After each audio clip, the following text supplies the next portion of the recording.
Halo semuanya, pada kesempatan kali ini, tim kami akan mempresentasikan mengenai PT Bank Sentral Asia Tbk sebagai studi kasus kami untuk mata kuliah manajemen dan proses bisnis. Dengan dosen pengampu kita yaitu Pak Surya Jayadi pada semester ganjil tahun 2021-2022.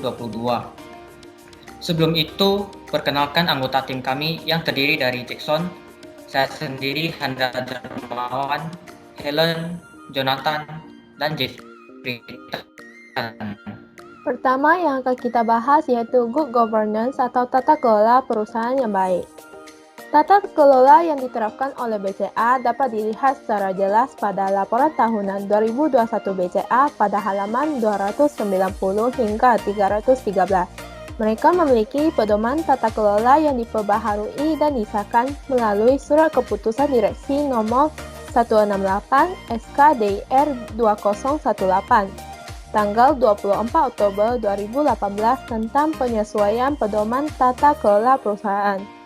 Dan penerapannya dapat dibagi menjadi 4 poin utama, yaitu yang pertama adalah kebijakan internal yang ada terkait dengan tata kelola perusahaan yang baik. Kebijakan tersebut dimiliki sebagai sarana pemenuhan kepatuhan BCA terhadap regulasi serta pendukung penerapan tata kelola perusahaan yang baik.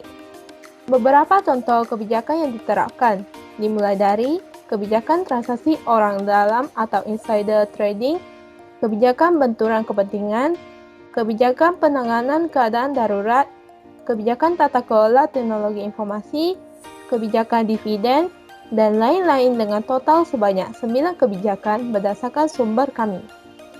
Kedua, pemenuhan prinsip-prinsip tata kelola perusahaan yang baik. BCA memenuhi prinsip tata kelola perusahaan yang baik dengan cara melakukan prinsip dasar tata kelola yang berlandaskan pada 5 prinsip yang terdiri dari transparansi, akuntabilitas, pertanggungjawaban, independensi, dan kewajaran. Menerapkan pedoman tata kelola perusahaan terbuka dari rekomendasi Surat Edaran Otoritas Jasa Keuangan Nomor 32 SEOJK 04-2015 dan menerapkan prinsip corporate governance yang disusun oleh Organization for Economic Cooperation and Development atau disingkat dengan OECD.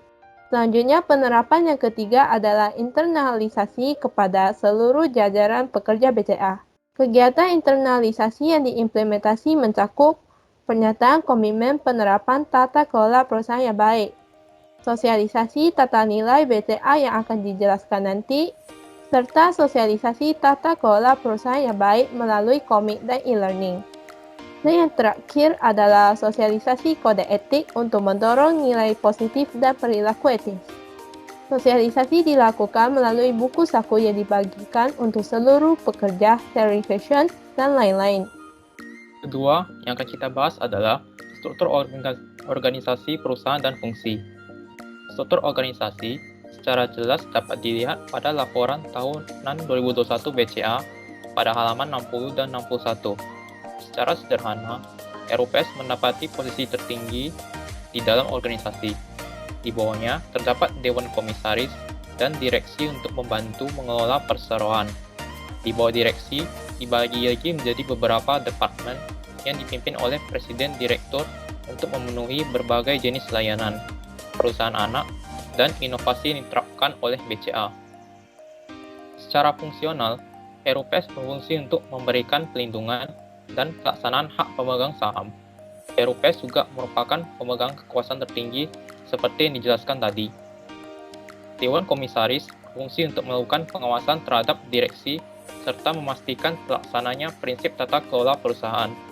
Direksi berfungsi untuk mengurus perseroan untuk kepentingan perseroan serta mewakili perseroan di dalam atau di luar pengadilan.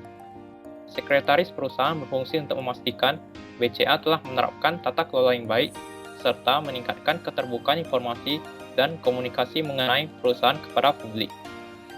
Komite Remunerasi dan Nominasi berfungsi untuk melaksanakan dan mengawasi kegiatan yang berkaitan dengan remunerasi dan nominasi. Komite Pemantau Risiko berfungsi untuk memberikan rekomendasi dalam rangka meningkatkan efektivitas pelaksanaan kebijakan manajemen risiko. Komite Audit berfungsi untuk mendukung komisaris dalam pengawasan informasi keuangan, pengendalian internal, dan implementasi tata kelola. Komite Tata Terintegrasi berfungsi sebagai entitas utama dalam konglomerasi keuangan untuk mengawasi penerapan tata kelola terintegrasi. Komite Aset dan Kewajiban atau ALKO berfungsi untuk menetapkan dan mengevaluasi kebijakan yang berkaitan dengan risiko likuiditas, suku bunga, dan valuta asing. Komite Kebajikan Perkreditan yang berfungsi untuk merumuskan dan mengevaluasi kebijakan perkreditan.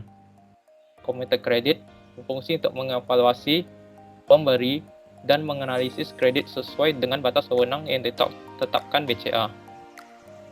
Komite Manajemen Risiko yang berfungsi untuk menyusun dan menyempurnakan kebijakan, strategi, dan pedoman penerapan manajemen risiko. Komite Pengarah Teknologi Informasi yang berfungsi untuk menerapkan sistem TI untuk sejalan dengan rencana strategi BCA. Komite Pertimbangan Kasus Kepegawaian berfungsi untuk menelaah kasus pelanggaran oleh pekerja yang memenuhi prinsip keadilan dan kesetaraan. Komite Manajemen Risiko Terintegrasi berfungsi untuk menyusun dan menyempurnakan kebijakan manajemen risiko terintegrasi untuk BCA dan perusahaan anak. Ketiga adalah bentuk badan usaha dan legalitas BCA. Berdasarkan sumber yang bisa dicari oleh kami, PT Bank Sentral Asia Terbuka merupakan badan usaha milik swasta terbesar di Indonesia yang fokus terhadap bidang bank umum dengan sebagian modal dimiliki oleh swasta. Pemegang saham terbesar sekarang berdasarkan laporan keuangan tahun 2021 adalah PT Dwi Muria Investama Andalan yang berjumlah 54,94% dan sisanya adalah milik masyarakat. Dasar hukum pendirian BCA adalah Akta Pendirian Perusahaan nomor 38 dengan Akta Notaris Raden Mas Suprapto tanggal 10 Agustus 1955 yang disetujui oleh Menteri Kehakiman dengan surat keputusan nomor JA 58919 tanggal 10 Oktober 1955 dengan NPWP berupa 013449609100. Selanjutnya adalah core value perusahaan BCA. Yang pertama adalah tata nilai BCA, yang dimana terdiri dari fokus kepada nasabah dengan memberikan kepedulian untuk memenuhi harapan dan kebutuhan nasabah secara spesifik. Kemudian ada integritas, yaitu dengan menjunjung tinggi kejujuran dan keterbukaan untuk membangun kepercayaan masyarakat. Kemudian yang ketiga yaitu kerjasama tim dengan interaksi dan sinergi antara individu untuk mencapai tujuan organisasi. Dan yang terakhir, berusaha mencapai yang terbaik dengan melakukan usaha untuk memberikan nilai kepada nasabah. Di luar bank, BCA selalu menerapkan budaya rasa kekeluargaan dan keterbukaan dalam pergaulan serta rasa kebersamaan yang tinggi antar karyawan. Dan di dalam sistem bank BCA itu sendiri, mereka menerapkan smart solution, dan di mana smart itu merupakan sigap, menarik, antusias, ramah, dan teliti. Dan untuk solution adalah simak, open-minded, lengkap, utamakan kebutuhan nasabah, caring solution, inisiatif, dan on time. Prinsip utama dalam kode etik BCA sendiri juga terdiri dari profesional, integritas, tim yang unggul, pelayanan prima, dan yang terakhir yaitu kepedulian sosial. Yang terakhir adalah kesimpulan. Kesimpulan dari hasil analisis kelompok kami adalah yang pertama, PT Bank Sentral Asia Tbk merupakan sebuah perusahaan yang menjalankan tata kelola perusahaan yang baik dengan visi, misi, dan target yang jelas.